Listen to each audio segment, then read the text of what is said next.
boils down to having a greater knowledge base than an individual can have. So, and then being able to leverage that to define and ask questions that elicit the information that you need, and then being able to benchmark that information against external, or publicly available assets and best practices that allow you to determine, the validity of the skills. And I think it's easier to do now than ever to not be a software engineer or a data engineer or an architect and still be able to understand, can this person perform the job?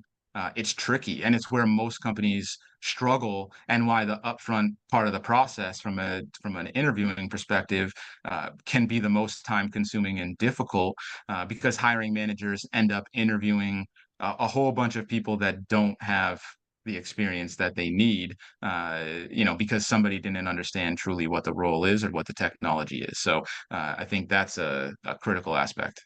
I would say that it also opens up the the statement of what the candidate education looks like. So it's not just about the job posting, but it's Right. that journey that they're going through.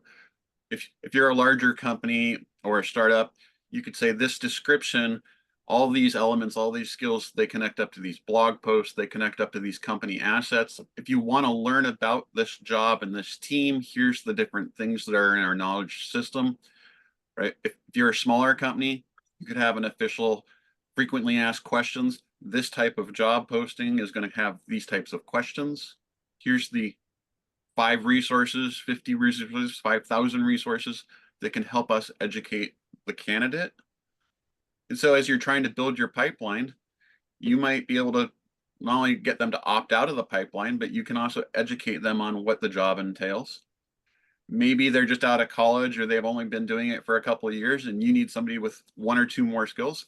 Well, here's the educational partner that you work with to get those skills. Right? So you can completely nurture that pipeline instead of ghosting 95% of them. You can keep them in your community and you can grow them into your business. In the hiring process and applying those same tools in a in a similar way with existing employees, and using that talent matrix with our existing employees to create the right teams for the right projects.